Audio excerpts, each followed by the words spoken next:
துபாயில கூட இப்படிதான் கார்ப்பரேட் இந்த அட்டையர் தான் என்னோட ஃபார்மல் வேரில் தான் எப்பவும் இருப்பேன். திடீர்னு வருவார் மாமட்டா, இன்னைக்கு கான்சுலேட் இன்னும் 15 மினிட்ஸ் 20 மினிட்ஸ்ல அங்கே இருக்கணும்.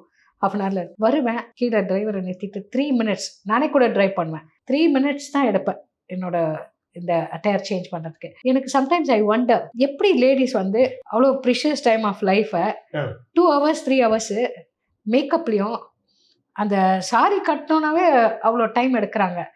அது எனக்கு ஒரு புரியாத விஷயம். ஏன்னா வந்து 2-3 நிமிஷம் தாங்க ஆகும். ரெடி ஆகிட்டு வெளியே வரத்துக்கு 2-3 நிமிஷம் தான் ஆகும். அதுக்கு மேலே வேலையே கிடையாதுங்க. எனக்கு கண்ணாடி முன்னாடி எந்த லேடி வந்து 2 to 3 மினிட்ஸ்க்கு மேலே எக்ஸ்ட்ரா நிற்கிறாங்களோ சம்திங் இஸ் ராங். அவங்க they are lacking some confidence. பியூட்டின்றது வந்து internal beauty is very important and your brain wisdom அதெல்லாம் வந்து ரொம்ப இம்பார்ட்டன்ட். நான் அதுக்கெல்லாம் இம்பார்ட்டன்ஸ் கொடுக்குற ஆள். அப்புறம் வந்து when you're confidently the looks doesn't matter. நீங்கள் எப்படி ஒன்றா வரலாம். அந்த கான்ஃபிடென்ஸ் வந்துடுச்சின்னு வச்சுக்கோங்களேன் ஒரு பெண்கிட்ட, அனாவசியமாக போய் அந்த ஒரு மிரர் முன்னாடி அது ஒரு கிரிமினல் வேஸ்ட் ஆஃப் டைம்ங்க. அது எப்படி தான் தமிழ்நாட்டில் அத்தனை லேடிஸும் அதே மாதிரி ஒரு ஃபங்க்ஷன் போகணுமா போய் பார்லரில் நின்று தன்னை அழகுப்படுத்திக்கிறதுக்கு ஒரு 2 மணி நேரம் முன்னாடி போயிடுவாங்க.